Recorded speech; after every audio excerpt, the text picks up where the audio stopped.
Rim Country News brought to you by Jake's Corner Bar and Grill. Same stop, different horses since 1916.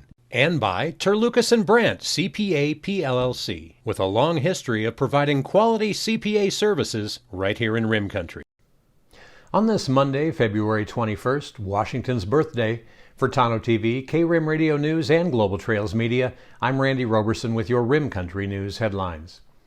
Well, on Sunday, shortly after midnight, the Gila County Sheriff's deputies were called out to a domestic disturbance in the Wheatfields area just north of Globe. Upon arrival on the scene, deputies were able to rescue the two victims involved. However, the suspect in the case, Patrick Estevan Acosta, became increasingly hostile to the deputies on scene. Two Globe Police Department officers were dispatched to assist the deputies with the combative suspect. While attempting to take Acosta into custody, all measures, including multiple Taser deployments, failed to subdue him. After additional efforts, the four officers on scene were able to take Acosta into custody. Tri-City Fire Department personnel were dispatched to evaluate Acosta and the four officers involved. The four officers received minor injuries, and Acosta was transported to the Cobra Valley Medical Center due to department policy regarding Taser deployments. GCSO says Acosta received no injuries during the incident. 39-year-old Patrick Estevan Acosta of Santan Valley was booked into the Gila County Jail on numerous charges, including unlawful imprisonment, aggravated assault on a law enforcement officer, domestic violence aggravated assault, and child endangerment. The Sheriff's Office reports this is an ongoing investigation and additional charges may be filed. Gila County Sheriff Adam Shepard said, quote, "Unfortunately, my deputies are faced with these type of calls all too often. They are dangerous, and I'm grateful this ended without serious injuries." Well, the sheriff went on to say the quick action and professionalism of the officers and deputies involved should be commended. Well, in other local news, it's time to be thinking about creating survivable space around your home. Now, with the current trend in weather conditions, it would be reasonable to assume that we will enter fire restrictions earlier than normal in 2022. With that said, officials say now is the time to get brush and limbs cut and weeds, leaves, and pine needles raked up so your property is ready for fire season. They say, remember, once we enter restrictions, no burn permits will be issued. Now, the fuel reductions brush pit off the control road will be open at the end of March on Sundays from 8 a.m. until 4 p.m. And if you have questions about that or to find out more, you can call 602-842-1955. To find some great advice for how to do clearing and what needs to be focused on around your home, you can visit the National Fire Protection Agency's FireWise program website at nfpa.org. There are a lot of tips on how to better prepare your home to keep it safe. By the way, the local fire departments can also do a FireWise assessment of your home to help you understand what steps to take.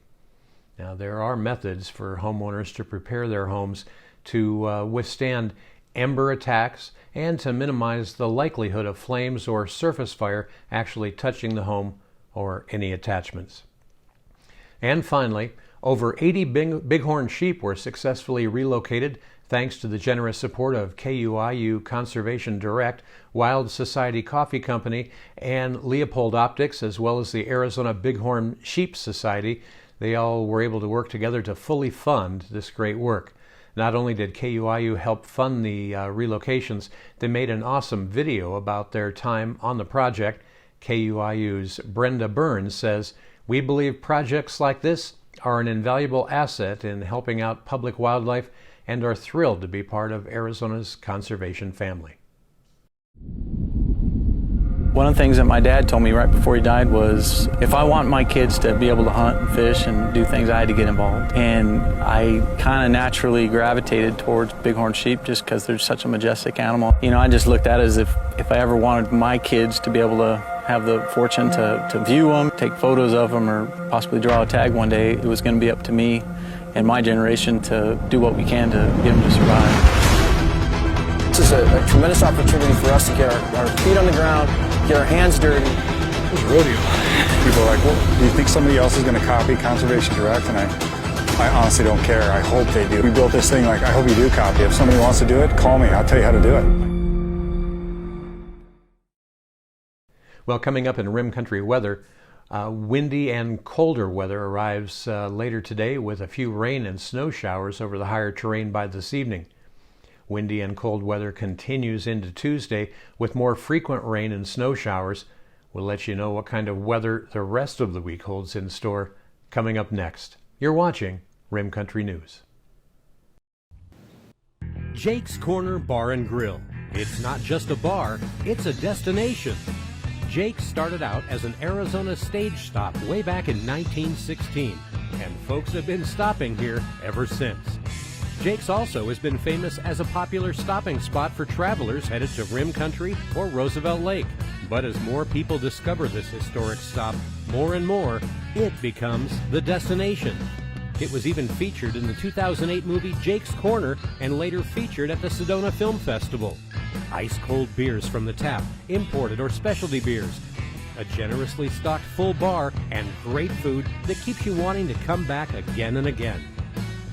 Enjoy a game of pool inside or step out and enjoy the covered patio and outdoor bar with live entertainment and much more. We hope to see you soon at one of the most historic stopping spots in Arizona, Jake's Corner Bar and Grill. It's not just a bar, it's a destination. Hi, I'm Michael Dowling with the Old County Inn and Pinewood Tavern. So we've been using Terlucas and Brandt probably for the last 4 years. They've been really awesome to work with, Amy and Marguerite. They do everything now from pretty much all of our payroll needs, pay all of our taxes. They even help us on Fridays to pick up our checks, which is great since they're local.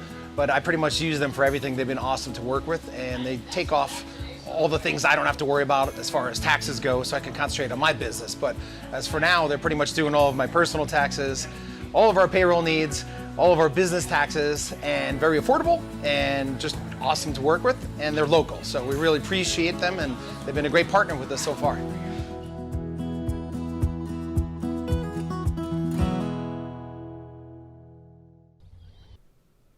Well, taking a look now at your Rim Country 7-day weather forecast, and it's kind of a wintry forecast this week for sure. A long wave trough settling into the northern Great Basin today will steadily push south through Wednesday before ejecting eastward on Thursday. A series of short waves will move through the trough position today and Tuesday before the trough consolidates and ejects through Arizona late Tuesday night and Wednesday. Initially lowering pressure to our north and increased wind speeds aloft are going to result in wind and a fair amount of it. Wind advisories have been issued starting later this morning, continuing through Tuesday. As heights fall, the short waves will have increasingly favorable moisture profiles to work with, along with strong upslope flow and a cooling boundary layer. Now, this will result in upslope showers developing late today over the Kaibab Plateau, moving south towards Flagstaff in the early evening hours tonight. The saturation profiles with this first round of showers is pretty shallow, and significant accumulations are not expected. By Tuesday, the main trough position starts to tap into the eastern Pacific marine layer moisture, with a fetch of moisture training into central Arizona by Tuesday afternoon. Now that's going to result in more extensive upslope shower coverage, especially right here along the Mogollon Rim. Now by Tuesday night and Wednesday, the main trough moves through. This is going to be a very cold trough passage, and ample moisture will be in place. This will make for a very efficient snow process, and the National Weather Service says they expect significant widespread accumulations as a result. In fact, by Wednesday afternoon, snow levels may be as low as the Verde Valley. Now, due to the widespread impacts on Wednesday, a winter storm watch has been issued for the Mogollon Rim above 5,000 feet. That's the Payson elevation. More zones may be needed as we get a little closer to the event, but confidence is highest right now for the high country right around Payson to get some good accumulation. By Thursday, we should dry out as the trough moves east, setting up some subsidence and rising heights towards the end of the week. Although wind and snow impacts will have ended, you can expect some very cold overnight temperatures for several days following the snowfall, with daytime highs slowly warming into the coming weekend. Well, meanwhile, highs and lows around Rim Country today should be looking something like this. In Payson today, you can expect mostly sunny skies with a high near 50 degrees. Light south wind becoming southwest 12 to 17 miles an hour in the morning. Winds could gust as high as 28 miles per hour. Tonight, there'll be a slight chance of rain showers before 11 p.m., then a better chance of rain and snow showers as we head into the early morning hours. Now, it will be mostly cloudy tonight with a low in Payson around 36 degrees. South winds 10 to 14 miles an hour with gusts as high as 22 miles per hour. The chance of precip in Payson tonight around 30%. New snow accumulation expected to be less than a half inch.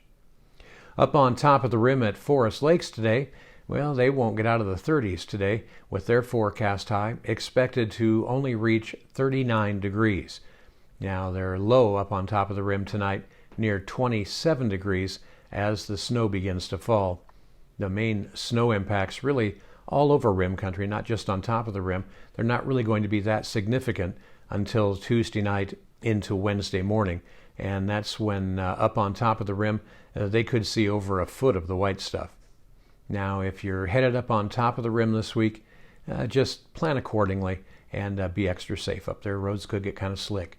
Down south in Tonto Basin, well, the high down here today in the high desert is expected to still warm up to right around 62 degrees, with our overnight low in the basin tonight dropping down to around 42. Now, it looks like all the moisture down here in the basin should be in the form of rain, but with about an inch or so of precip expected, Tonto Creek may see another rise in flow levels once again, so keep an eye on that, and we'll keep you posted here. And that's what's happening around Rim Country. For Tonto TV, K-Rim Radio News, and Global Trails Media, I'm Randy Roberson. Make it a great President's Day.